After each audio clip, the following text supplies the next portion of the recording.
এটা আমার কথা না। আল্লাহ হাবিব ইরশাদ করেছেন, মুমিন যখন দিন শেখার জন্য ঘর থেকে বের হয়ে যায়, ওয়াস্তাগফিরু লাহু মান ফিস সামাওয়াতি ওয়াল আরদ, আকাশ ও জমিনে আল্লাহর যত সৃষ্টি আছে সেই মুমিনের জন্য আল্লাহর কাছে গুনাহ মাফের দোয়া করতে থাকে। নদী আর সমুদ্রে যত মাছ আছে আল্লাহর কাছে দোয়া করতে থাকে। আপনারা বসে আছেন, আকাশে জমিনে নদী আর সমুদ্রে আপনাদের জন্য দোয়া চলতেছে। সুবহানাল্লাহ বলবেন না? দূর থেকে যে একটা আওয়াজ কানে আসে, রিফ্লেক্স হয়, ওটা বন্ধ করে দেন। ইকো হবে না, ইকো হবে না, আওয়াজটা ছেড়ে দিবে। সম্মানিত শুধু শুনতেছেন? আমরা খুশি না বেজা? আর একটু পরে যখন মুনাজাতে হাত তুলবো একটা গুনাহ থাকবে না। আর 2 ফোঁটা চোখের পানি ছাড়তে পারি মুনাজাতে, আল্লাহর কাছে বলতে পারি কবিরা গুনাহ মাফ হয়ে যাবে। এটা আমরা খুশি না বেজা? বেজা শুধু শয়তান, আর শয়তানের চেলা চামুন্ডারা বেজা। অবশ্যই এখন শয়তানের চেলা চামুন্ডার সংখ্যা কমছে, এই জন্য তার মাহফিল গুলোতে বাধা হচ্ছে না। এখন শয়তানের একটাই বাকি আছে চেষ্টা, মুনাজাতের আগে আপনাদের উঠানো চাই কিনা। আমরা নেক নিয়ত করে শয়তানের নাপাক গালে একটি চপেটা ঘাত করতে চাই। আমরা নিয়ত করছি কিছুক্ষণ পরে আজকের মুনাজাত করে গুনাহ মাফ করে নিষ্পাপ বেহেশতি আল্লাহ ওয়ালা হয়ে বাড়ি যেতে চান। তারা কারা হাত তুলে আল্লাহ তাআলাকে ডাকি। আল্লাহ কবুল করুন, আল্লাহ মঞ্জুর করুন, বলুন আল্লাহুম্মা আমিন। আমি নির্ধারিত সময় থেকে অনেক দেরিতে এসেছি, আমি দুঃখ প্রকাশ করছি, ক্ষমা চাই আপনাদের কাছে। এই আপনার পানি বৃষ্টির কারণে হয়তো অনেক লোক হয়তো উঠেও গেছে। সে যাই হোক, যারা অনেক পিছনে বসেছেন আপনারা শয়তানকে সুযোগ দিবেন না, একটু সামনে আসেন। পিছনে যারা ফাঁকা জায়গাগুলো পূরণ করে বসার চেষ্টা করুন। আপনাদেরকে বলছি, যারা অনেক দূরে বসেছেন মাঝখানে ফাঁকা রেখেছেন একটু সামনে আসেন। ও পানি আছে, থাক থাক থাক থাকুন, যেমনি ভালো লাগে অমনি বসে। সম্মানিত শুধু আমি মূল আলোচনায় প্রবেশ করছি। আমার সঙ্গে আপনারাও তেলাওয়াত করবেন, যেন প্রতিটি বাক্যের, প্রতিটি শব্দের, প্রতিটি অক্ষরের নূর আল্লাহ তাআলা আমাদের সিনায় বিকশিত করে দেয়।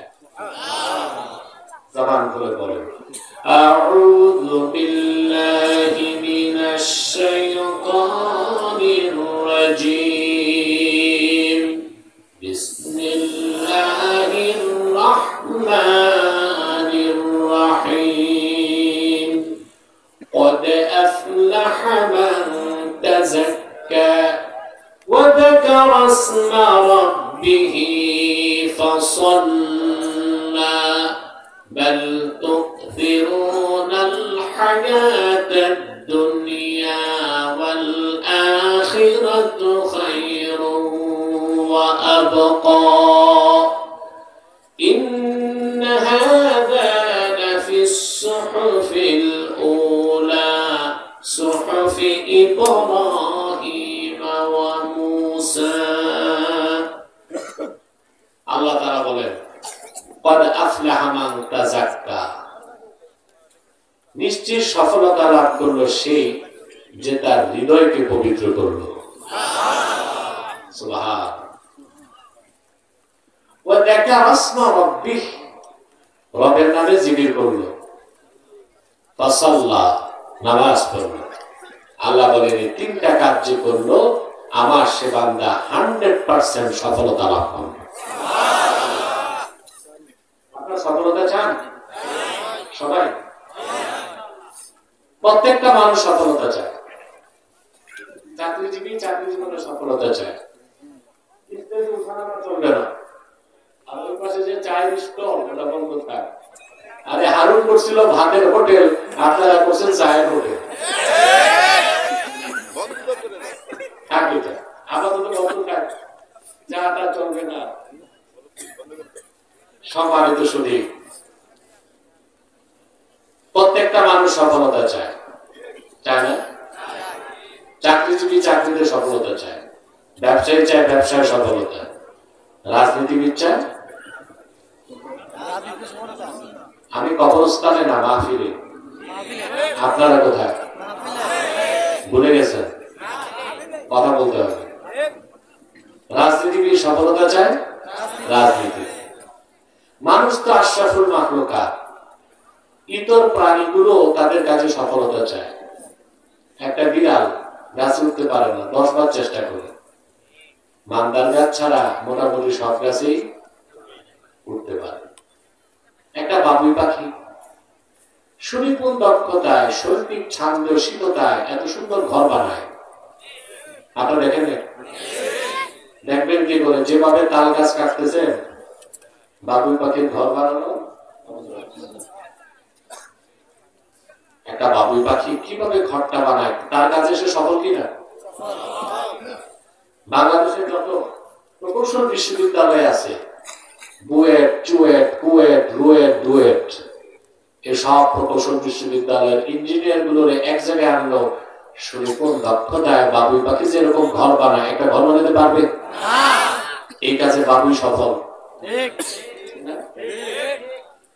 ক্ষুদ্র একটা মৌমাছির দিকে তাকায় দেখেন, বাহারি রঙের ফুল থেকে মধু সিঞ্চন করে মানুষের জন্য কত সুন্দর মৌচাকের মধ্যে মধু স্টোর করে দেয়। এই দুনিয়ার সমস্ত কেমিস্ট, রসায়নবিদকে এক জায়গায় আনলো ফ্যাক্টরিতে, ওই রকম এক ফোঁটা মধু বানায় দিতে পারবে না। পারবে না। তাহলে ক্ষুদ্র মৌমাছি তার কাছে কি সফল? তো ইতর প্রাণীগুলো যেখানে সফলতা চায়, মানুষ কি সফলতা চায় না? কিন্তু অধিক সংখ্যক মানুষ জানে না সফলতা তার কোন পথে, সফলতা তার কোন মতে। কিন্তু মানুষকে যিনি সৃষ্টি করেছেন আল্লাহ তাআলা, তিনি মানুষের চূড়ান্ত সফলতার পথ আর মত দেখায় দিয়েছেন আল কোরআনে।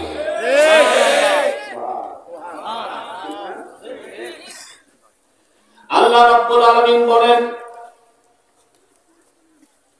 ইন্না খালাকনাল ইনসানা মিন নুতফাতিন আমশাজ নাবতালিহি ফাজআলনাহু সামিআন বাসীরা ইন্না হাদাইনাহুস সাবিলা ইম্মা শাকিরান ওয়া ইম্মা কাফুরা। আল্লাহ পাক বলেন, আমি মানুষকে সৃষ্টি করেছি তার পিতা আর তার মায়ের বীর্যের মিশ্রণ থেকে। আমি মানুষকে করেছি চক্ষুষ্মান, দিয়েছি শ্রবণ শক্তি, অতঃপর পথ দেখায় দিয়েছি মুক্তির পথ কোনটা, হেদায়েতের পথ দেখায় দিয়েছি। হয় সে সেই পথকে গ্রহণ করে কৃতজ্ঞ বান্দা হবে, নতুবা তা পরিত্যাগ করে অকৃতজ্ঞ নাফরমান বান্দা হবে। তাহলে সফলতা কোন পথে, সফলতা কোন মতে, এটা আল্লাহ তাআলা কোরআন কারীমে বলে দিয়েছেন। আপনারা সফলতা চান? সেই সফলতা কি রকম, কিভাবে অর্জন করবেন আল্লাহ বলছেন, قد أفلح من تزكى وذكر اسم ربه فصلى। নিশ্চয় সফলতা লাভ করলো সেই যে তার হৃদয়কে পবিত্র করলো, রবের নামের জিকির করলো, আর 5 ওয়াক্ত নামাজ আদায় করলো। বলেন সুবহানাল্লাহ। প্রথম কাজ জিকির না, প্রথম কাজ হৃদয়কে পবিত্র করা। মারাত্মক বিষয়, মন ঠিক করতে হবে,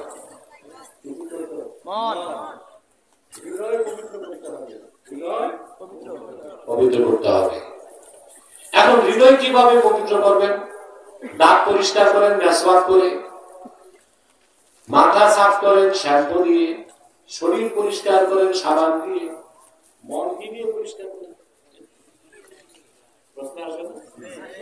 কথা বলেন। আমি এই ক্ষেত্রে মন মস্তিষ্ক প্রসূত কোনো ব্যাখ্যা দিচ্ছি না, বিশ্ববরণ্য 3 জন মুফাসসিরের বক্তব্য শোনাচ্ছি। আল্লাহ যে হৃদয় পবিত্র করতে বলেছেন তার অর্থ কি? বিশ্ববরণ্য মুফাসসির আল্লামা হাফেজ জালালউদ্দিন সুয়ুতী রাহমাতুল্লাহি আলাইহি তিনি আয়াতের ব্যাখ্যায় লিখেন, قد أفلح من تزكى أي قد أفلح من طهر قلبه بالإيمان। নিশ্চিত সফলতা লাভ করলো সেই ব্যক্তি যে তার হৃদয়কে পবিত্র করলো ঈমানের নূর দিয়ে। বলেন সুবহানাল্লাহ।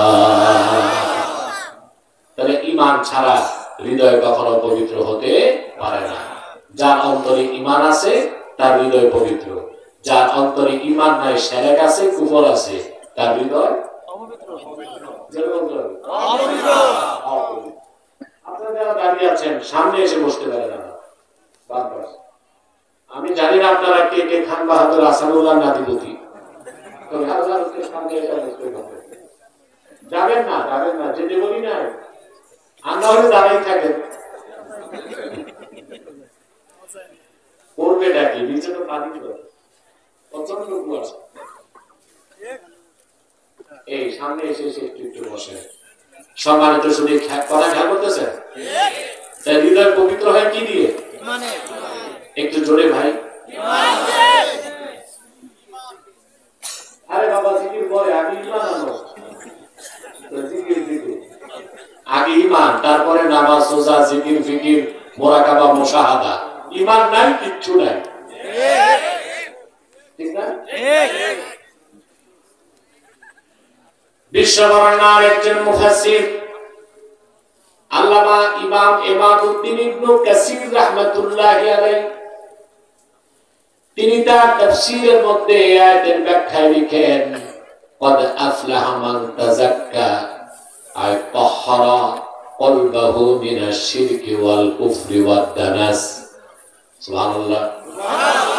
সফলতা লাভ করলো সে যে তার হৃদয়কে পবিত্র করলো শিরক থেকে, কুফর থেকে, বাতিল আকীদা থেকে। ওই লোকটাই সফলতা লাভ করলো। বলেন সুবহানাল্লাহ।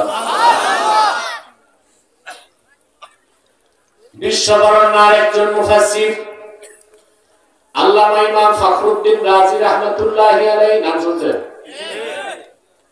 উনি মাফাতিহুল গায়বের মধ্যে লেখেন, তাফসীরুল কাবীরে লেখেন, ইন্না মারাতিবা আমালিল মুকাল্লাফি সালাসা। আল্লাহর বান্দার আমলের 3টা স্তর। তার প্রথমটাই হলো ইজালাতু আকাইদিল ফাসিদাতি মিনাল কলব, অন্তর থেকে শিরক, কুফর, বাতিল আকীদা দূর করার মাধ্যমে ঈমান এনে হৃদয় পবিত্র করতে হবে। ঈমান থাকলে হৃদয় পবিত্র, ঈমান নাই হৃদয়। হৃদয় যার পবিত্র সে নিজেও পবিত্র, হৃদয় যার অপবিত্র সে অপবিত্র। এই জন্য ঈমানদার মুমিনগণ পবিত্র, আর কাফের মুশরিক অবিশ্বাসী যতই গোসল করুক আর সেন্ট লাগাক সে অপবিত্র। হুকমান কি? অপবিত্র। হুকমান কি? অপবিত্র। আমি বলি হুকমান না, কাফের মুশরিক সর্বাবস্থায় হাকিকাতান, মাজাজান, হুকমান অপবিত্র। কারণ হৃদয় যতক্ষণ পবিত্র না হয় ব্যক্তি ততক্ষণ পবিত্র হতে। আরে ভাই, হৃদয়টাই তো আসল। দেহের মধ্যে মূল কি? সুবহানাল্লাহ বলেন না। আল্লাহ হাবিব ইরশাদ করেছেন, আলা ওয়া ইন্না ফিল জাসাদি মুদগাহ ইদা সালাহাত সালাহাল জাসাদু কুল্লুহু ওয়া ইদা ফাসাদাত ফাসাদাল জাসাদু কুল্লুহু আলা ওয়া হিয়াল কলব। সাবধান, জেনে রেখো, মানুষের দেহে একটা গোশতের টুকরা আছে। ওই গোশতের টুকরাটা যখন ভালো হয়ে যায় পুরো মানুষটাই ভালো হয়ে যায়। গোশতের টুকরা যখন খারাপ হয়ে যায় পুরো মানুষটাই খারাপ হয়ে যায়। সাবধান, জেনে রেখো, সেই গোশতের টুকরার নাম হচ্ছে কলব, হার্ট, হৃদয়, মন, দিল, হৃৎপিণ্ড। কোনটা বুঝলা?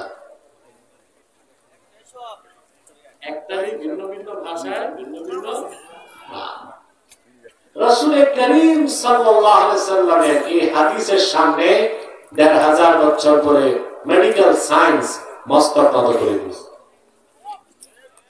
তারা দেখতেছে আসলে মানুষের দেহে ব্রেনটা আসল না, আসল কি কল, আসল কি কারো যদি মাস্টার স্ট্রোক করে মস্তিষ্কের 95% বা এর বেশি কোষ ডেস্ট্রয় হয়ে যায়, লোকটাকে বাঁচায় রাখা যাবে ভেন্টিলেশন দিয়ে আইসিইউতে কৃত্রিম ভাবে। কিন্তু কারো যদি হার্ট মাত্র 4 মিনিট বন্ধ হয়, কার্ডিয়াক অ্যারেস্ট, সিআরবি অ্যাটাক, ওই লোকটাকে বাঁচাবার কোনো ঔষধ পৃথিবীতে না। আসল কি মাথা না হার্ট? বিজ্ঞান এতদিন এটা বুঝে নাই, সে বলছে মাথা, আর এখন বলতেছে যে না আসল কি।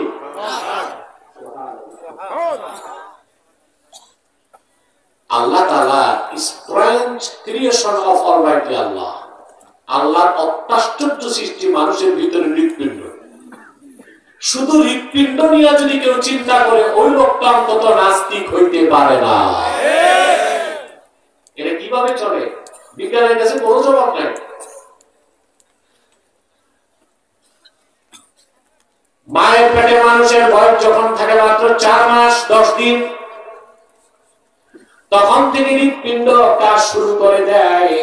মানুষটা যদি 100 বছরও বাঁচে, শেষ নিঃশ্বাস থেকে রাগ পর্যন্ত এই হৃৎপিণ্ড কাজ করে। সিস্টল এবং ডায়াস্টল সংকোচন সম্প্রসারণের ভিত্তিতে সারা দেহে রক্ত ছড়ায় দিচ্ছে, অক্সিজেনকে ফুসফুসের মাধ্যমে মিক্স করে আবার সারা দেহ থেকে রক্ত নিয়ে ফুসফুস থেকে কার্বন ডাই অক্সাইডকে আলাদা করে দিচ্ছে। এই হৃৎপিণ্ড প্রতি মিনিটে 72 বার কম্পন করে। সুবহানাল্লাহ বলবেন না?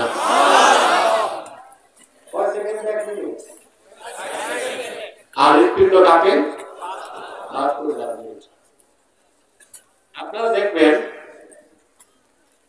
এই যে বাম বুকের 2 আঙ্গুল নিচে হার্ট কাঁপে। যদি আপনি আপনার ছেলের বুকে মাথা লাগান, হার্টের আওয়াজও পাবেন। বিজ্ঞান বলেছে এটার আওয়াজটা হচ্ছে লাভ ডাব। কি? আমি বলি বিজ্ঞান একটু ভুল শুনছে, লাভ ডাব করে না, হার্ট বলে রাব রাব রাব। বিজ্ঞান তার আরবি জানে না, একটু ভুল শুনছে, বলে কি লাভ ডাব, লাভ ডাব। আসলে বলে কি রাব রাব রাব। সুবহানাল্লাহ। তবে হার্ট হচ্ছে মূল। হৃৎপিণ্ড পাক, মানুষটা পাক। হৃৎপিণ্ড না পাক, মানুষটাও না পাক। সুবহানাল্লাহ বলবেন না? এই জন্য আল্লাহ হাবিব বলেছেন, আমার ঈমানদার উম্মত কখনো না পাক হয় না। সুবহানাল্লাহ বলবেন। মুমিন মুসলমান যতক্ষণ ঈমান থাকবে সে না পাক হবে না। জিন্দা থাকলেও পাক, মৃত্যুর পরও পাক। আর কাফের মুশরিক যতক্ষণ ঈমান না আনবে না পাক। জিন্দা থাকলেও না পাক, মরার পরও না। এটা আমার কথা না, সহিহ বুখারীর হাদিস। আল্লাহ হাবিব ইরশাদ করেছেন, সুবহানাল্লাহ ইন্নাল মুমিনা লা ইয়ানজুসু হাইয়ান ওয়ালা মাইয়াতা। সব পবিত্রতা আমার আল্লাহর। নিশ্চয় মুমিন যে আমার উম্মত ঈমানদার, সে কখনো নাপাক হয় না। জিন্দা থাকলেও সে পবিত্র, মৃত্যুর পরও সে পবিত্র। বলেন সুবহানাল্লাহ। এখন আপনাদের বাঙালির মধ্যে একটা ভুল মাসালা আছে, বলবো? আপনারা মনে করেন আপনারা স্ত্রীর কাছে গেলে নাপাক হয়ে যান, তাই মনে করেন না? গোসল ফরজ হয়, এটা আমরা মনে করি না? স্ত্রীর কাছে গেলে ফিজিক্যাল রিলেশন হলে মনে করেন আপনারা নাপাক, এই জন্য গোসল করেন না। আল্লাহ হাবিবের ঈমানদার উম্মত নাপাক হইতে পারে না যতক্ষণ ঈমান থাকবে। তাহলে স্ত্রীর কাছে গেলে গোসল ফরজ বলে নাপাক এটা বলবেন? কথা বলেন। কি বলবেন? জুনুব। কি বলবেন? জুনুব। জুনুব শরীয়তে যেটা বলা হয় না, যার মুসলমান স্ত্রীর কাছে গেলে নাপাক হয়, গোসল ফরজ হয়। গোসল ফরজ হওয়া এক জিনিস, কখনো নাপাক হইতে পারে না যতক্ষণ ঈমান থাকবে। সুবহানাল্লাহ বলেন। আমরা স্ত্রীর কাছে গেলে নাপাক হই না, জুনুব হই। জুনুব মানে আম্মাল জুনুব ওয়াজিবা আলাইহি গুসলুল জানাবা, যার উপর জানাবাতের গোসল ফরজ হয়েছে তাকে বলা হয় জুনুব। তাহলে স্ত্রীর কাছে গেলে ফিজিক্যাল রিলেশন হলে মানুষ নাপাক হয় না, মুমিন, সে গোসল ফরজ হয় তার উপর। গোসল ফরজ হয়। শীতকাল তো আরেকটা মাসালা বলে দিই, বলবো? এটা আপনার closely connected with our daily life, দৈনন্দিন জীবনের সাথে খুব কানেক্টেড। শীতকাল তো আপনারা বেগুনে কষ্ট করেন, বলবো? খানিকটা লজ্জাকর, কিন্তু মাসালার ক্ষেত্রে তো লজ্জা করাও যায় না। প্রচন্ড শীত, আপনি স্ত্রীর কাছে গেছেন, গোসল ফরজ হয়েছে না? কষ্ট করে রাত 12টায় মাঘ মাসে পুকুরে যায় এখন করে শীতে গোসল করার দরকার নেই, ভয় থাকে। আপনার উপর গোসল ফরজ কখন?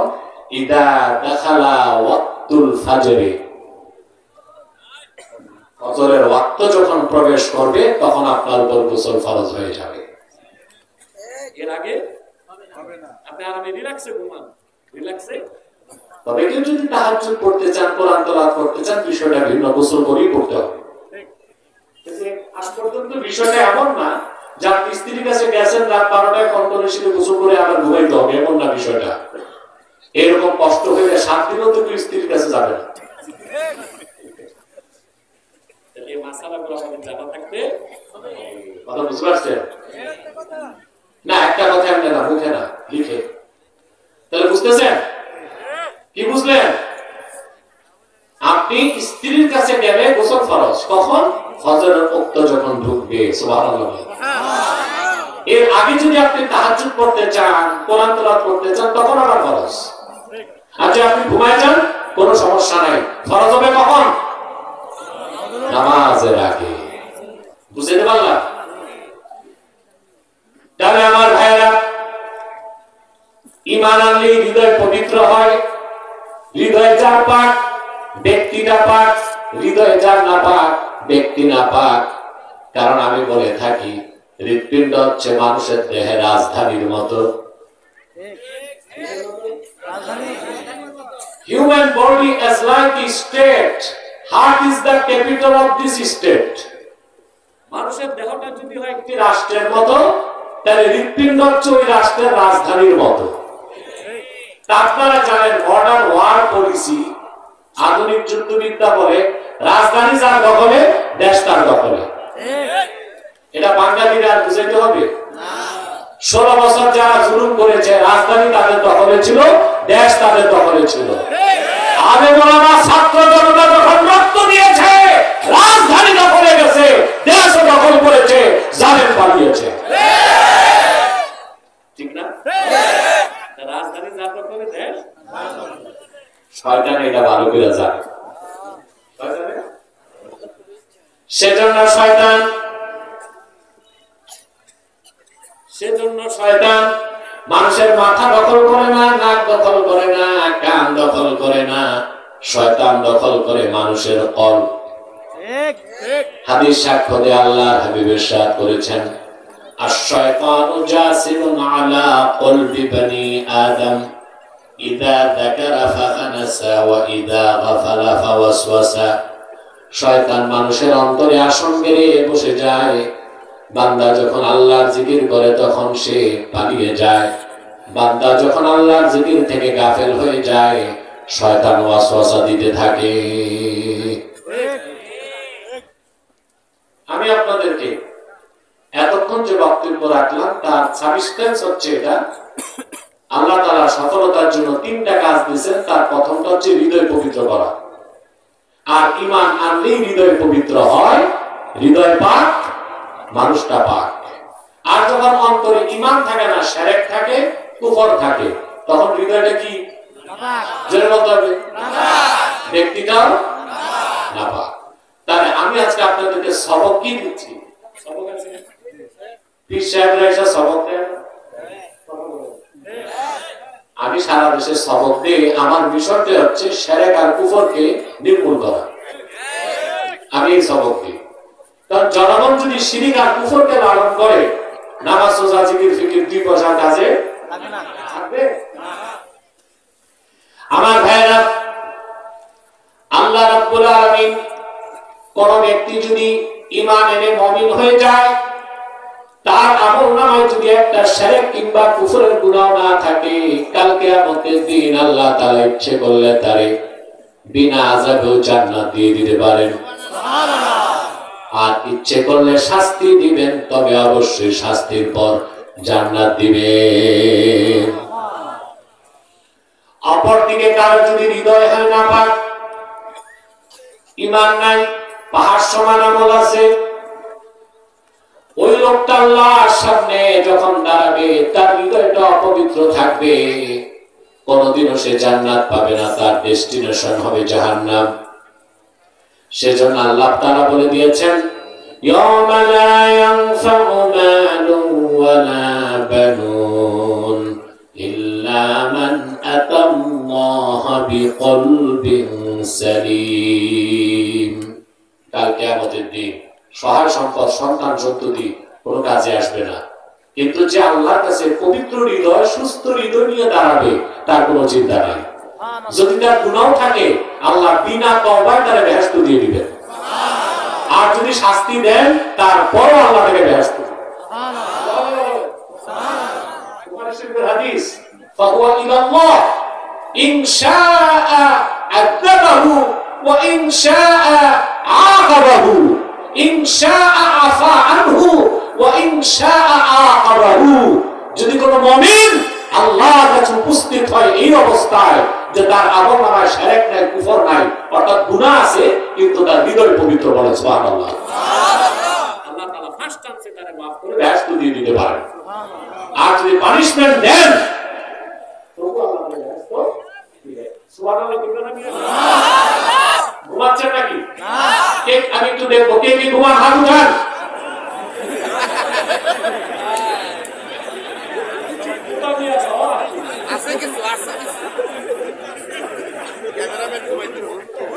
এতটা আনকম চান্স। যাক, আসলে ওই যে একটা কথা আছে, হুজুরে বাঙালি, আমি বলি না, না বুঝে বাঙালি। কোনটা সত্য? না বুঝে বাঙালি, না বুঝে বাঙালি।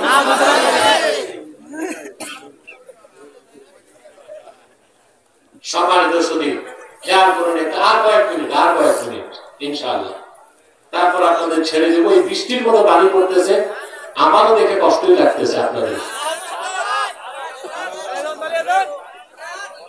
কেমনে সারা রাত করবো? কালকে আমার দিনে মাহফিল কক্সবাজারে,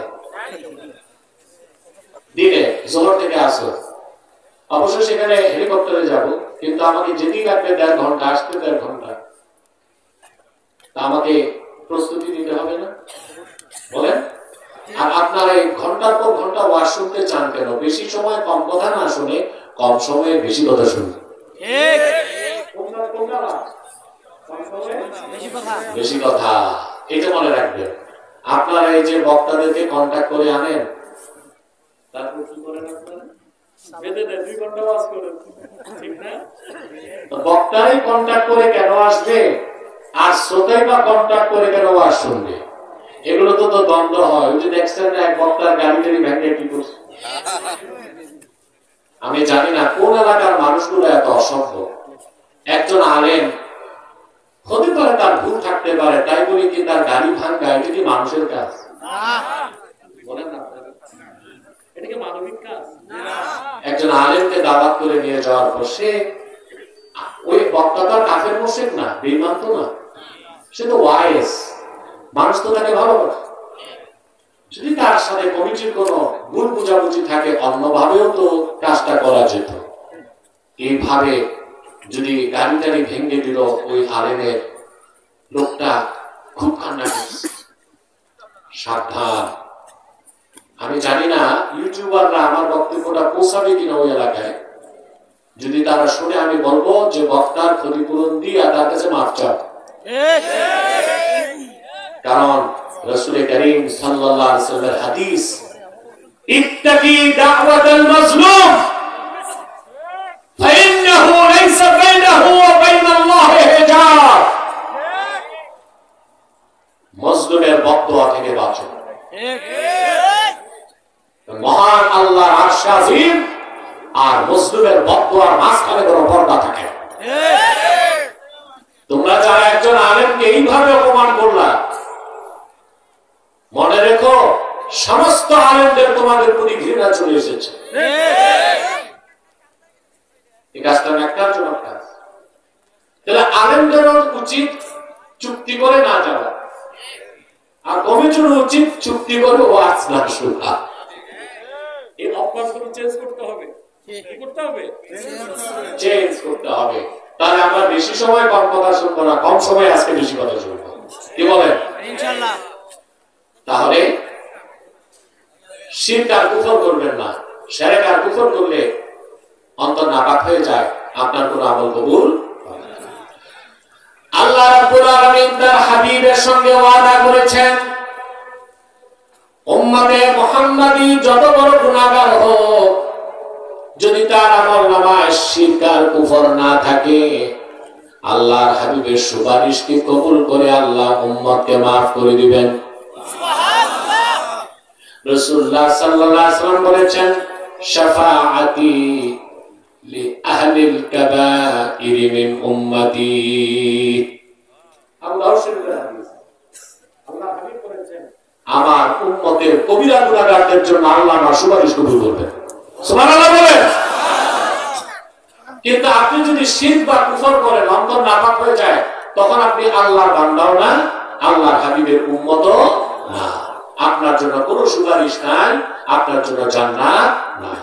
তাহলে আমি এটাই বলতে চাই, জীবনে আর যাই করেন শিরক আর কুফর করবেন না।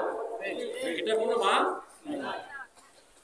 হযরত ওয়াহশী রাদিয়াল্লাহু তাআলা আনহু জলিলুল কদর সাহাবী, তিনি ইসলাম কবুলের পর তিনি বলেন, ইবনে হিশাম তার সিরাতের কিতাবে ঘটনাটি উল্লেখ করেছেন। এই ওয়াহশী হচ্ছে সেই লোক যে কিনা নিজ হাতে আল্লাহর হাবিবের আপন চাচা আমির হামজা রাদিয়াল্লাহু তাআলা আনহুকে উহুদ ময়দানে শহীদ করেছিল। ওয়াহশী বলেন, আমি উহুদ ময়দানে যুদ্ধ করতে যাই নাই, একজন ফারাটে খুনি হিসেবে গিয়েছিলাম আল্লাহর হাবিবের আপন চাচা আমির হামজাকে শহীদ করার জন্য। আমি আমার হাতের বর্শাটা আমির হামজার সিনার মধ্যে বিদ্ধ করে দিলাম। সাইয়্যিদুশ শুহাদা, দুনিয়ার সমস্ত শহীদদের মহান নেতা হযরত আমির হামজার দেহটা উহুদ ময়দানে লুটিয়ে পড়ল। আবু জাহেলের স্ত্রী, হিংস্র নারী, নষ্টা ভ্রষ্টা মুশরিকা মহিলা হিন্দা আমির হামজার সিনাটাকে বিদীর্ণ করে কাঁচা কলিজা বের করে চর্বণ করেছে। আমির হামজার নাক আর কান কেটে মালা পরিধান করে উল্লাস করেছে। উহুদ ময়দানে রাসূলুল্লাহ সাল্লাল্লাহু আলাইহি সাল্লামের ডান্ডা শহীদ হওয়ার পর রাসূলুল্লাহ এত বেশি ব্যথা পান নাই।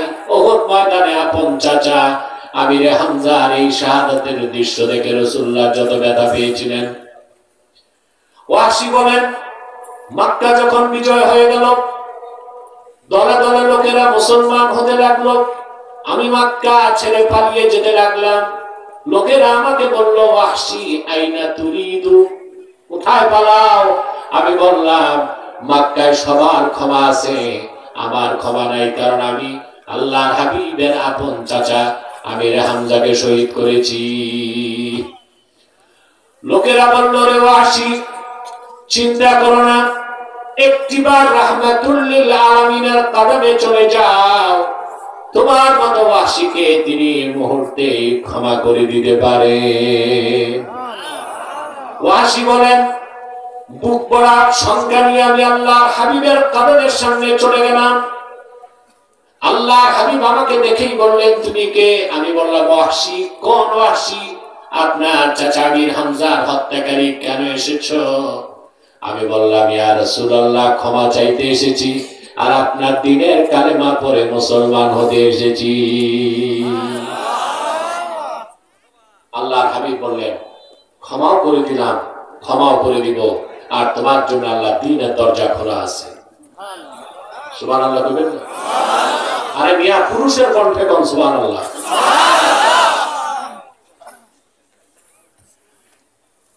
বলবেন আপনি কি আমাদের মহিলা ভাবছেন নাকি? না, পুরুষ তো সুপুরুষ হইতে হবে। সম্মানিত শুধু ওয়াহশী বলেন, ইয়া রাসূলুল্লাহ সাল্লাল্লাহু আলাইহি ওয়াসাল্লাম, লা উসলিমু হাত্তা আসমা'a কালাম আল্লাহ।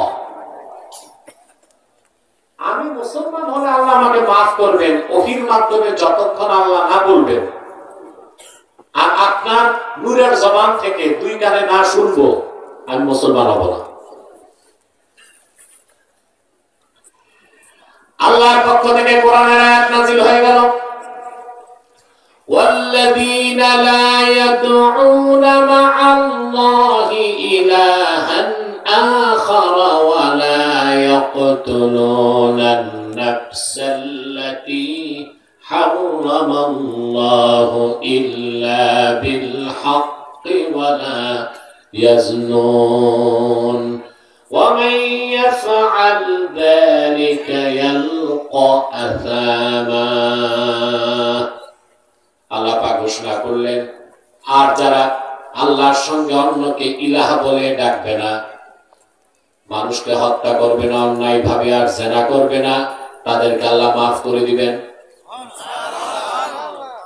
ওয়াহশী বললেন, ইয়া রাসূলুল্লাহ সাল্লাল্লাহু আলাইহি ওয়াসাল্লাম, ইন্নী আশরাকতু বিল্লাহ ওয়া কাতালতু আন-নাফসাল্লাতী হারামাল্লাহু ইল্লা বিল হাক্কি ওয়া যানাইতু। আমি তো শিরক করছি, আপনার আপন চাচাকে শহীদ করছি, জিনা করছি, কতবার আমি তার হিসাব নেই। মুসলমানের লাভ কি? আল্লাহ তো মাফি করবেন না।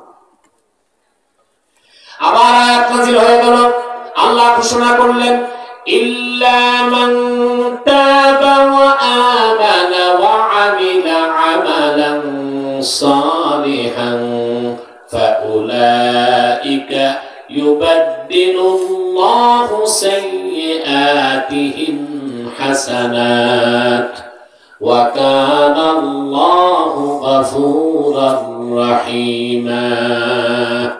আল্লাহ রাব্বুল আলামিন ঘোষণা করলেন, তবে হ্যাঁ, যারা তওবা করবে, শিরক কুফর ছাড়বে, ঈমান এনে হৃদয়কে পবিত্র করে নিবে, সুবহানাল্লাহ বলবেন না? নেক আমল করবে, আল্লাহ তাদের বিগত জীবনের যত গুনাহ আছে, শিরকের গুনাহ, কুফরের গুনাহ, অন্যায়ের কাজ, জিনার গুনাহ, সব আল্লাহ মাফ করে দিবেন। শুধু তাই নয়, আল্লাহ রাব্বুল আলামিন তাদের জীবনের গুনাহগুলোকে নেকের দ্বারা বদল করে দিবে। ওয়াহশী বললেন, ইয়া রাসূলুল্লাহ সাল্লাল্লাহু আলাইহি ওয়াসাল্লাম, এখনো মুসলমান হতে পারছি না। আল্লাহর হাবিব বলেন, কেন? তো ওয়াহশী বললেন, ইয়া রাসূলুল্লাহ সাল্লাল্লাহু আলাইহি ওয়াসাল্লাম, ইন্নী আরা ফীহি শারতান ফাহুয়াল আমালুস সালিহ। আমি তো শর্ত দেখতেছি, শর্ত থাকলে মুসলমান হব কেমন করে? আল্লাহ তো বলছেন ঈমান আনার পর নেক আমল করতে হবে। আমি শিরক কুফর ছাড়বো, ঈমান আনবো, তবে নেক আমল করতে পারবো কিনা ভরসা নাই। এবার আল্লাহর পক্ষ থেকে আয়াত নাযিল হয়ে গেল, ইন্নাল্লাহা লা ইয়াগফিরু আন ইউশরাকা বিহি ওয়া ইয়াগফিরু মা দুনা যালিকা লিমান ইয়াশা। আল্লাহ পাক ঘোষণা করে দিলেন, নিশ্চয়ই মহান আল্লাহর সঙ্গে যারা শিরক করবে, কোন ব্যক্তি বা বস্তুকে শরীক করবে, কখনো আল্লাহ শিরকের গুনাহ মাফ করবেন না, কুফরের গুনাহ মাফ করবেন না। এছাড়া বান্দা যত বড় গুনাহ করুক না কেন, আল্লাহ তাদের মধ্যে যাকে চান তারে মাফ করে জান্নাত দিয়ে দিবেন। ওয়াসি বলেন, ইয়া রাসূলুল্লাহ সাল্লাল্লাহু আলাইহি ওয়াসাল্লাম, এখনো মুসলমান হতে পারছি না। আল্লাহর হাবিব বলেন, কেন? তো ওয়াহশী বললেন, ইয়া রাসূলুল্লাহ সাল্লাল্লাহু আলাইহি ওয়াসাল্লাম, আল্লাহ তো বলেছেন, ইয়াগফিরু লিমান ইয়াশা, আল্লাহ যারে চান তারে মাফ করবেন, আমাকে যদি না চান।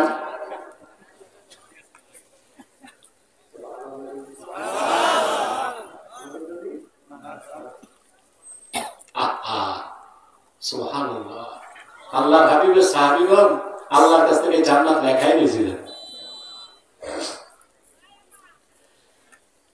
এবার আল্লাহর পক্ষ থেকে চূড়ান্ত আয়াত, সিদ্ধান্ত নাযিল হয়ে গেল। আল্লাহ ঘোষণা করলেন, قل يا عبادي الذين أسرفوا على أنفسهم لا تقنطوا من رحمة الله إن الله يغفر الذنوب جميعا إنه هو الغفور الرحيم আল্লাহ রাব্বুল আলামিন বললেন, প্রিয় হাবিব মুহাম্মদ সাল্লাল্লাহু আলাইহি ওয়াসাল্লাম, আপনি ডাক দিয়ে বলুন, হে আমার বান্দারা, তোমরা যারা নিজেদের উপর জুলুম করেছো, তোমরা আল্লাহর রহমত থেকে নিরাশ হয়ো না। সুবহানাল্লাহ বলেন।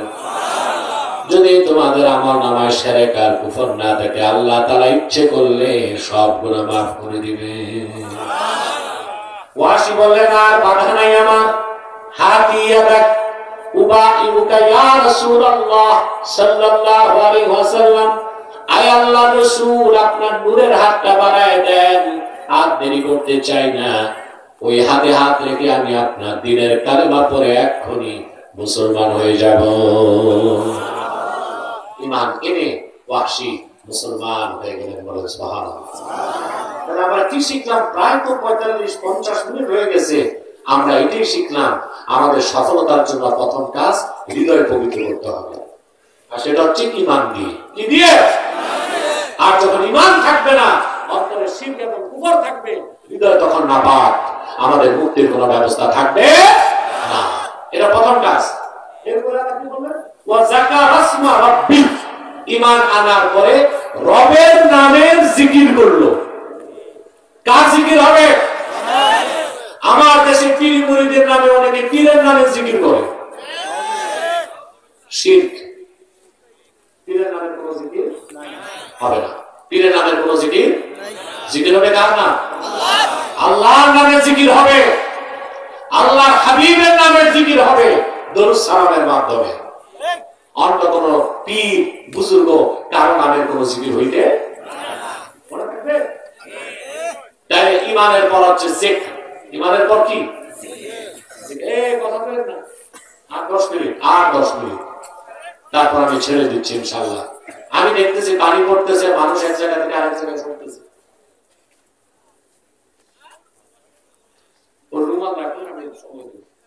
কথা শুনতেছেন? ঈমানের পর কি? কার নামের জিকির? আল্লাহর। রবের নামের জিকির। আমি দেখছি বাঙালি জিকির বুঝে না। সকালে 10 মিনিট জিকির করে, সন্ধ্যায় 10 মিনিট জিকির, সারাদিন সুদ খায়, ঘুষ খায়,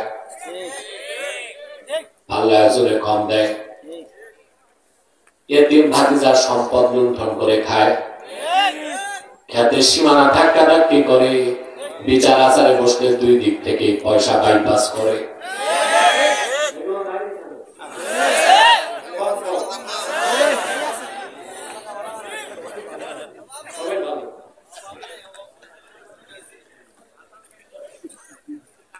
আপনি সকালেও জিকির করলেন, বিকালেও জিকির করলেন, আর মাঝখানে সুদ খাইলেন, ঘুষ খাইলেন, চুরি চামারি করলেন, পাল্লা এসে কম দিলেন, খেতে নাই ডাক্তারটি করলেন, খাদ্যে ফরমালিন মিশালেন, মাছে কার্বাইড দিলেন।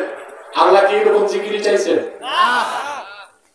ইমাম রাজি তাফসীর করেছেন, এই জিকিরের অর্থ ইস্তিহদারু মা'রিফাতিল্লাহি আযজা ওয়া জাল্লা ফিল কলব। ঈমান আনার পরে সর্বক্ষণ আল্লাহর মারিফাত পরিচয় অন্তরে রাখতে হবে, আল্লাহ স্মরণ অন্তরে রাখতে হবে। এই মারিফাতের ইলম শিখতেই আল্লাহ ওয়ালা বুজুর্গ ব্যক্তির কাছে যেতে হয়। আমাদের কাছে দুটো সমস্যা, একদল পীর মুরিদের নামে করে ভণ্ডামি, আরেকদল ঢালাওভাবে সকল পীর মাশায়েখের বিরোধিতা করে। এটা চলবে না।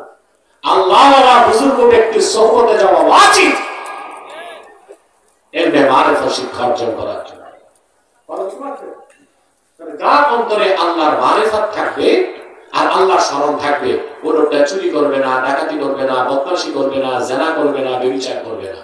3 নাম্বার হচ্ছে ফাসাল্লাহ, নামাজ পড়বে। নামাজ পড়েন সবাই তো না, এখানে অনেক বেনামাজি আছে, আমি বুঝতেছি। আমি আর বলবো না কে কে নামাজ পড়েন না হাত তুলেন, এটা বলবো না। তবে বেনামাজিরা কান পেতে শুনে নাও, একটা কথা বলি, বেনামাজিকে আমরা হানাফিগণ কাফের বলি না। তবে আহমদ বিন হাম্বল রাহমাতুল্লাহ বেনামাজিদেরকে কাফের বলতেন। তিনি বলেছেন, ইন্না তারিকা সলাতি ইউকাফফারু ওয়া ইউকতালু মুরতাদ্দা, যে নামাজ তরক করবে সে কাফের, আর তাকে হত্যা করা হবে মুরতাদ হিসেবে। কি হিসেবে? মুরতাদ। কাকে? বেনামাজি।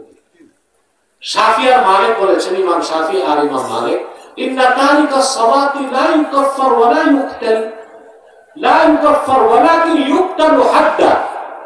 ইমাম শাফি মালিক বেনামাজিকে কাফের বলা যাবে না, তবে হত্যা করতে হবে। কাফের হিসেবে না, হদ হিসেবে। কি হিসেবে?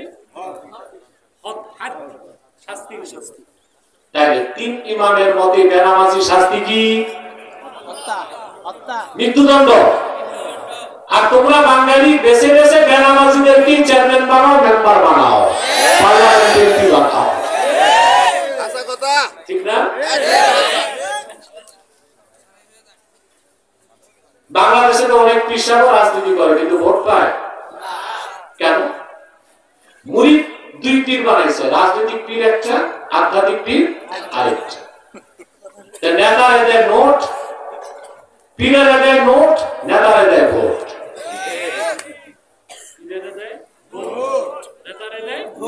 ভোট। পীরের কথা তুমি নোট সে খুশ রহো, আর লিডার রেখে তুমি ভোট সে খুশ রহো। তুমি নোটে খুশি, তুমি ভোটে খুশি।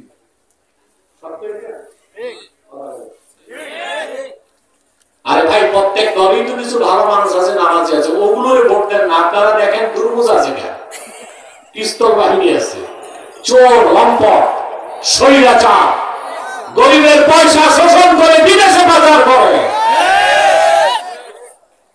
রাতের বেলা ওদের খোঁজ পাবেন ঢাকা ক্লাবে। চরিত্র বলে কিছু নাই, মদ পানি দিয়া থাকে, শুধু পয়সা খাইলে আপনারা ভোট দিয়া দেশটাকে ধ্বংস করতেছেন। বেনামাজির সাথে কোন সম্পর্ক রাখবেন? আপনার স্ত্রী নামাজ পড়ে না, তাহলে মারবেন না, কিন্তু তার হাতের রান্না খাওয়া ছেড়ে দেন। ও শুধু ফরজ নামাজ পড়বে না, তাহাজ্জুদ শুরু করবে। মা বোনদেরকে বলছি, তোমার স্বামী নামাজ পড়ে না, রান্না করে দেওয়ার মতো না খেয়ে মরবে, ভিক্ষা করতে হবে। তবে তার সাথে হাসি মুখে কথা বলো না। স্বামী নামাজি ঠিক না? বেনামাজির শাস্তি তিন মাযহাবে কি? শুধু হানাফি মাযহাবে এসেছে। ইমাম আযম বলেছেন, ইন্না তারিকা সলাতি লা ইউকাফফার ওয়া লা ইউকতাল ওয়ালাকিন ইউহবাসু ওয়া ইউদরাবু হাত্তা ইউসাল্লিয়া। অন্য বর্ণনায় আসছে হাত্তা ইউহদিসা তাওবা। বেনামাজিকে কাফেরও বলা যাবে না, কতবা করা যাবে না, তবে অ্যারেস্ট করতে হবে। প্রতিদিন হালকা পাতলা দিতে হবে, যতক্ষণ তওবা না করে। আমার বড় দুঃখ লাগে, বাংলাদেশে কিছু লামাজাবি ভাই আছে, ইমাম আজমের সমালোচনা করে। আরে বেটা, এইরকম কয়েক লাখ লামাজাবি এক পাল্লায় তুলে আবু হানিফার জুতা ওজন হবে না। কোথায় আবু হানিফা? 80 হিজরিতে তার জন্ম। 1204 জন সাহাবী সাক্ষাৎ পেয়েছেন। 1200 তাবিঈনের কাছে যে হাদিস আর ফিকহ শিখছেন, তার নাম আবু হানিফা, বুখারীর উস্তাদের উস্তাদের উস্তাদ। তার নিয়ে কথা বলে দেখতে আমরা বুঝের ব্যাপারে আমরা ব্যাপারে সমালোচনা করে আবু হানিফা। চাকরি করতে যায় সৌদি আরব, ঘুরে এসে বলে ওখানে তো মাযহাব নাই। আর বেকুফ, মাযহাব আছে না নেই তুমি বুঝবা কেমনে? সৌদি আরবিয়াতে অধিকাংশ মানুষ হাম্বলি মাযহাব অনুসরণ করে। কিন্তু আশ্চর্যের বিষয়, সৌদি আরব চলে আল্লাহর কোরআনের আইন দিয়া। সেই দেশে বেনামাজি শাস্তির ক্ষেত্রে সৌদি উচ্চ উলামা পরিষদ আহমদ বিন হাম্বলের ফতোয়া নেয় নাই, শাফিঈরটাও নেয় নাই, মালিকেরটাও নেয় নাই, আবু হানিফারটা নিয়েছে। এর থেকে বোঝা যায় আসলে আবু হানিফা ইমাম। আসলে তার মাথা সহি না, সহি তো সবটা। আবু হানিফারটা, হানাফি মাযহাব হচ্ছে আসহ। এটা কি আসহ?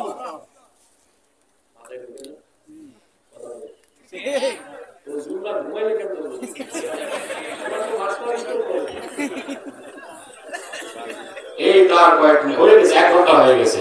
আর কয়েক মিনিটে আমি একটা মেসেজ আপনাকে দিতে পারবো, তারপর তাফসীর ইনশাআল্লাহ সমাপ্ত করে দিচ্ছি। সম্মানিত শরীর, তাইলে ভাই সফলতার জন্য প্রথম দরকার কি? ঈমান। তারপরে আল্লাহর মারিফাত, আল্লাহর জিকির অন্তরে থাকতে হবে, শুধু ঠোঁটে থাকলে হবে না, অন্তরে। 3 নাম্বার 5 ওয়াক্ত নামাজ। তাহলে বেনামাজিকে কাফের বলা যায় না, কিন্তু কাফের ওই তো বাকি। একটা মাসালায় 4 মাযহাব আবার একমত, বলবো? বলেন। 4 মাযহাব একমত, আলেমরা সবাই আহলুস সুন্নাহ ওয়াল জামাতের একমত, বলবো? বলেন।